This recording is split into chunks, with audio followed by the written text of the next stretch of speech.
来到了沈阳，跟大家不得不提的一处名胜古迹就是沈阳故宫。在中国有4处故宫，分别是北京故宫、沈阳故宫、南京故宫以及台北故宫。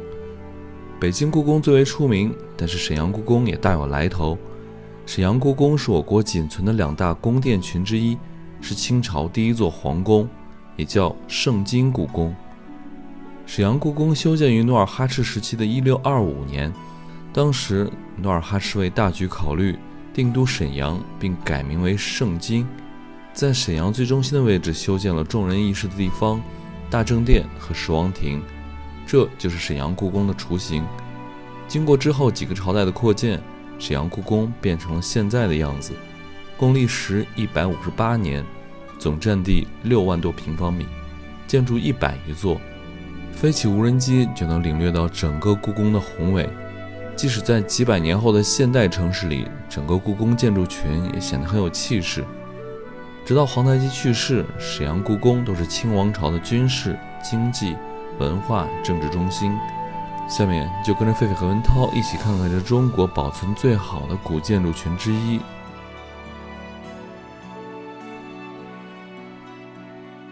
嗨，大家好，我是狒狒。开了整整2天高速1800公里，我们终于把车从西北开到了东北。那现在呢，我们是在辽宁的沈阳。此次我们的东北之行就从东北的大城市铁岭旁边的沈阳开始。来到沈阳的第一站呢，一定是我身后的这座沈阳故宫。大家印象中的现代沈阳是新中国以装备制造业为主的一座重工业基地，被誉为共和国长子和共和国的装备部。但同时呢，沈阳也是一座历史文化名城。这里是中国历史上最后一个封建王朝清朝的发祥地，素有一朝发祥地、2代帝王都的称号。所以呢，要想了解沈阳这座城市的过去，沈阳故宫是一定要来的。那现在我们先去前面的故宫售票处去买门票吧。沈阳故宫现在那个现场不售票，只能在网上去买。我在网上买到了2张票，2张票的全价是100块钱。这个沈阳的故宫每天是从早上的9点到下午的17点开放，但是每周的周一是闭馆的，跟所有博物馆是一样的。我们现在从大门进去吧。今天是人山人海啊！我们去的是沈阳故宫，其实前面呢这条街叫满清一条街，就是应该是当时清朝的时候他们建的。我们现在先去看这个沈阳故宫。这2天沈阳好像有点升温了，反正没有我们想象中东北那么冷啊。这2天的气温最低在-15，最高应该在-5左右。现在是中午，是最高的时候。哎呦，今天人不少嘞。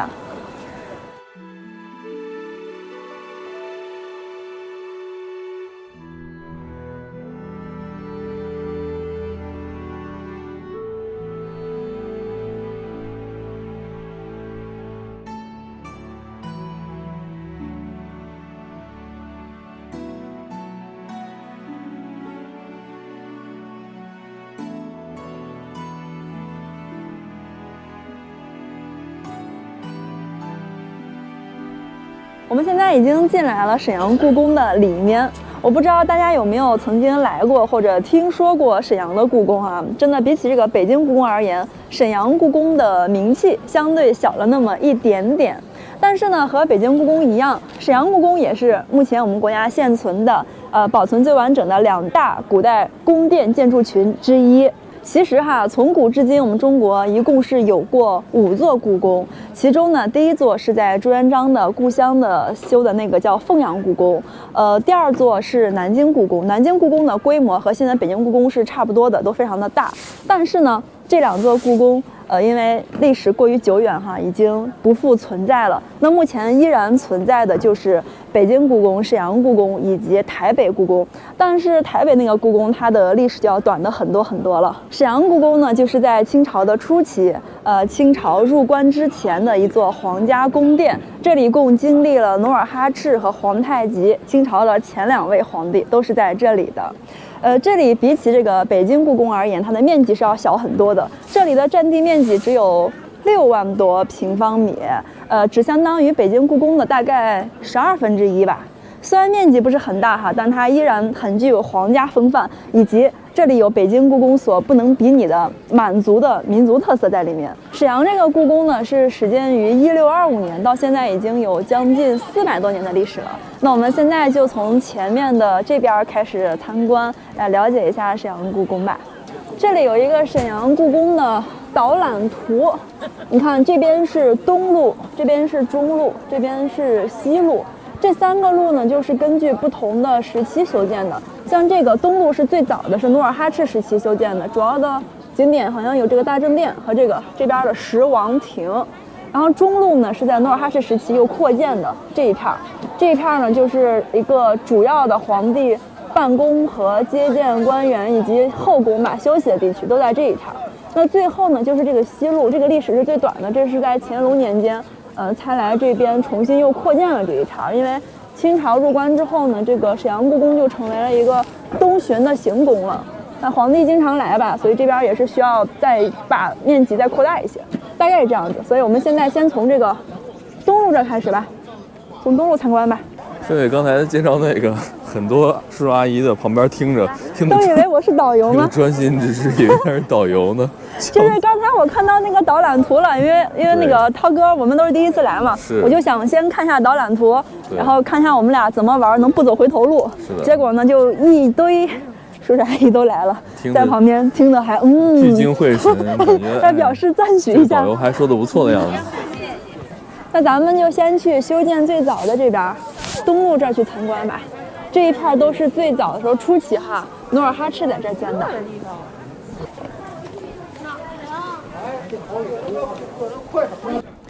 我们现在已经进来了这个沈阳故宫的第一部分，就是东路这一块哈。这块刚刚我们介绍到了，这里主要有2个主要的建筑群为主，一个就是最中央的那一座叫大正殿，哇，从这个角度看上去特别的威武，非常有皇家那种威严在里面。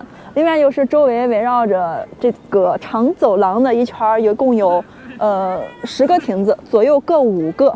这10个亭子呢，也把它叫十王亭，就代表的是当时在努尔哈赤时期的这个8旗议政以及左右2个议王的，一共是10个王的这样一个政治的格局吧。你看这里哈，就非常能明显的看出来沈阳故宫和北京故宫的区别了。大家看一下这些建筑的风格，除了就是我们见过的北京故宫那种同样的皇家威严在里面之外，你看它的整体的格局哈，布局就非常像那种草原上那种帐篷啊、毡房啊、帷帐啊那种感觉。你看这些亭子，还有最中间的一个主殿，都是这样的一个造型。就不像北京故宫那种有点四方四正、讲究对称啊什么的，不太一样。现在狒狒带着我们去这个正殿的跟前看一看，跟在狒狒后面走挺有安全感的，因为有一个渊博的、博学多才的导游。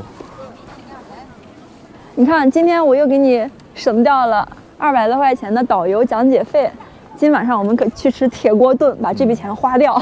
是的，这边那个导游的费用还是挺贵的，一个人你要是买门票的话50，加导游费100。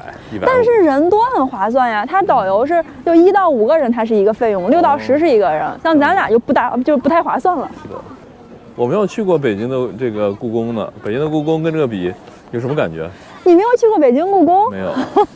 北京故宫首先就肯定是比这个大多了。大家看，从我们其实刚进来一点点，现在就可以看到后面的民房了，那会儿就已经出去了。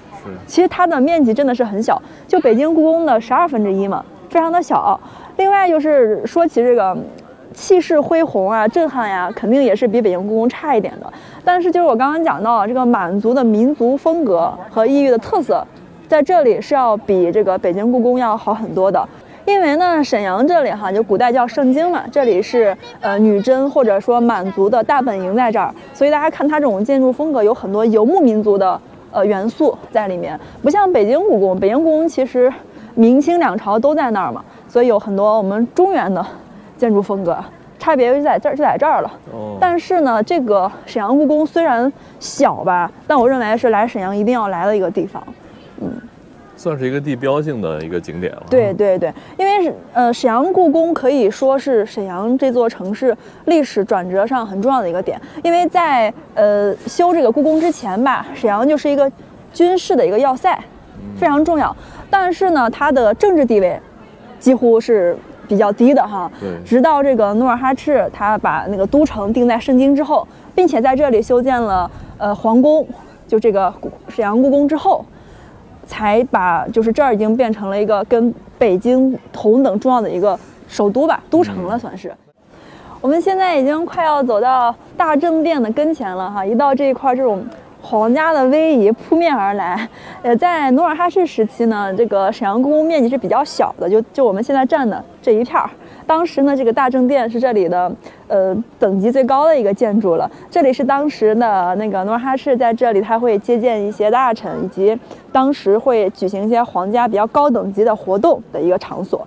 即使到了后来哈，就第二位皇帝皇太极时期，他已经在中路那边修了，比如说崇政殿啊等等一系列大型宫殿群之后，这块已经变得比较小了。但是呢，大政殿依然在当时承担了非常重要的那种高等级的皇家活动，它的地位是非常高的。那我们现在到跟前去看一下。我们在外围这样子看着，感觉这边跟北京那些建筑都特别的像，都是这种红色的大柱子啊，还有金色的龙，上面有各种颜色的绿色的、蓝色的琉璃瓦，还有这个牌匾也是特别的漂亮，感觉跟北京的建筑都很像哈。这边专心摄影。哎，你看啊，它这个大政殿最中间2根柱子上盘着2条金龙，然后那个上面黄色琉璃瓦的周围一圈也都是龙，就是非常有皇家的威仪。对，这个地方以前哈，这普通百姓我们是根本进不来的，这都是皇家禁地，普通人在方圆周围都不能住的，就是。所以说满清他们也是以龙为这种图腾哈，或者是皇室的这种尊贵的象征哈。对。各位在外面拍点照片，现在我带大家来看一看，绕着这个外边走一圈。哎呦，这边的龙挺漂亮，还有这个保护壳，不让大家摸吗？这是。哦，这是皇座啊，太厉害了！哇，好多女孩在这种在这边穿这种满族的衣服来拍写真啊，在中国到处都是这种风格的，到哪个地方就拍当地的写真。刚才我们围着大政殿转了一圈哈，周围好多人在这儿拍那种清朝的服饰的写真。哎呀，今天时间有点有限，不然我也想在这儿拍一个那种贵妃照。那沈阳故宫的东路大概就是这么多的内容了。大家看一下后面这个场景，有没有觉得特别熟悉？其实呢，在1644年的时候啊，清朝顺治帝他的登基大典就在这里举行的，就我身后这个场景。后来应该有一些电视剧在描写这一幕的时候，使用到了类似的场景，就这里。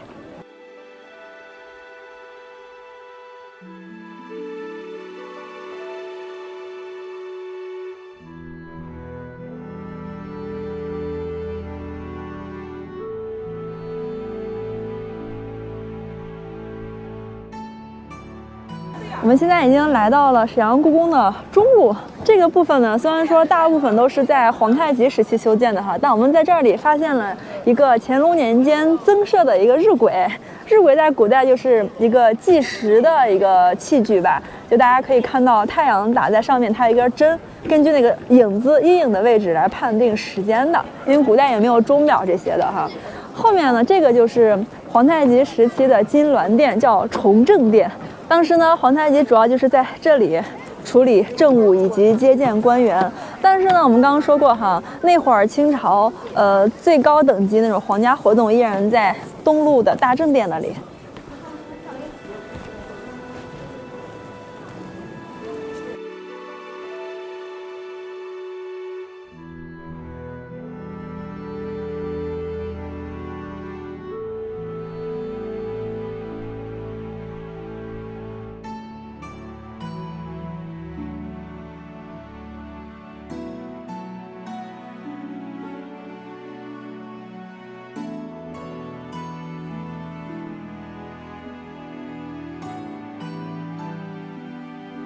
哇，这个正殿还不容易来呢哈，还要走这么高一个来路。这是凤凰楼，整个沈阳故宫里面最高的建筑。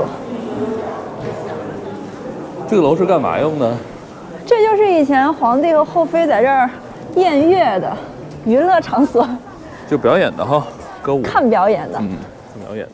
我们刚才就是从这个凤凰楼的门里面进来了，现在上了一个比较高的平台，那这里就来到了皇太极时期的那个后宫，就大家所熟悉的孝庄呀，还有海兰珠啊，他们都住在这里。那这个院子里呢，一共是有5座宫殿的，其中最中间的那一座叫清宁宫，就是当时的大福晋或者说后来的皇后正宫她住的地方，清宁宫。那在皇太极时期呢，这个地方就是孝庄和海兰珠的姑姑博尔济吉特氏她住的。其实皇太极好几个妃子都是姓博尔济吉特的，是在这里住的。那另外就是那个角落，小小的那个叫永福宫，就是非常著名的孝庄太后她曾经居住，以及在这里她还抚养过福临，都在这个位置的。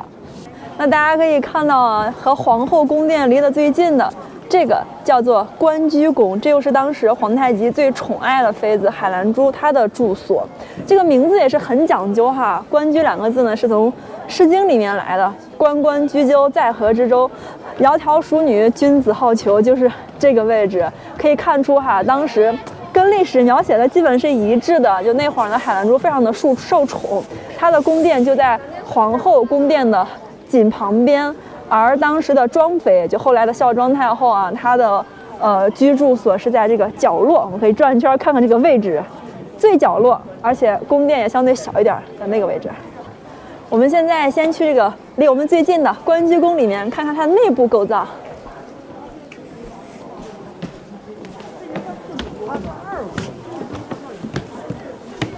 这里就是海兰珠曾经住过的地方了。这个空间倒是蛮大的，就是感觉有点朴素。这个就是当时他们晚上睡觉的床铺。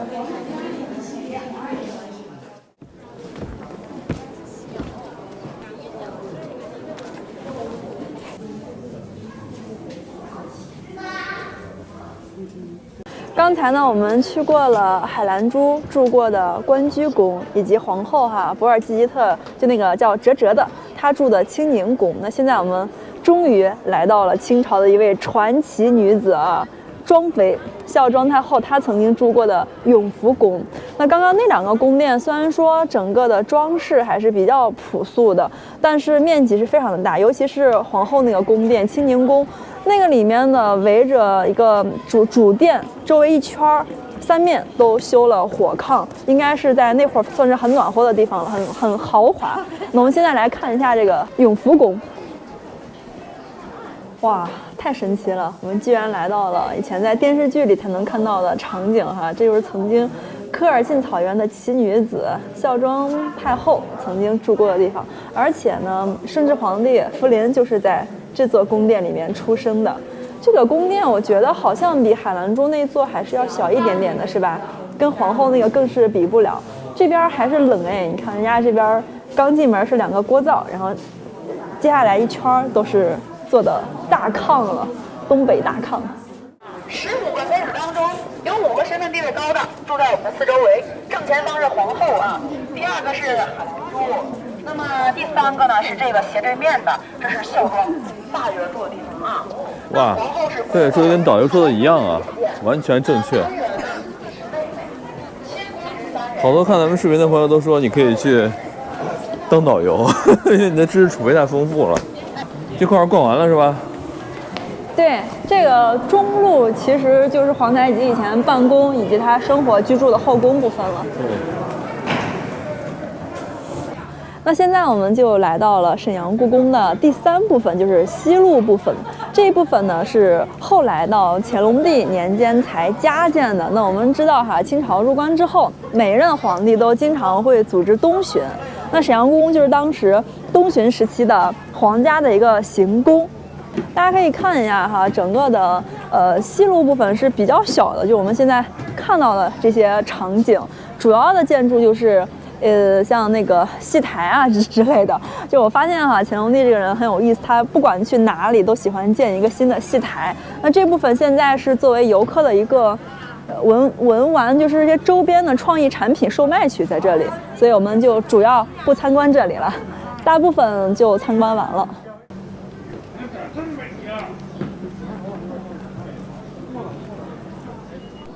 现在我和狒狒从沈阳故宫出来了，我们现在走在这条街上呢，这叫做满清一条街，有很多清朝当时特别有特色的建筑，还有当时的一些好吃的。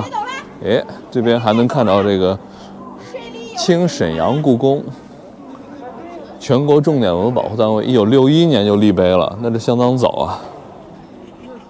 我的手快饿死了。我说是不冷，但是这会儿温度在零下10度左右了。看我的手，就是不灵活了，已经冻得有点僵。我告诉你个坏消息，太阳马上落下去了，一会儿更冷了。我们赶紧走吧。其实我觉得还好，因为我穿的厚，狒狒是感觉冻成狗了，他的手好冰啊。前面就是一条有点像我们回民街那种的一个商业街吧，叫中街，应该是沈阳这边游客比较多的地方哈。是的，还有卖纪念品的。刚才我们过来那个出租车大哥跟我们说，这个中街是这儿的中心哈，沈阳的中心。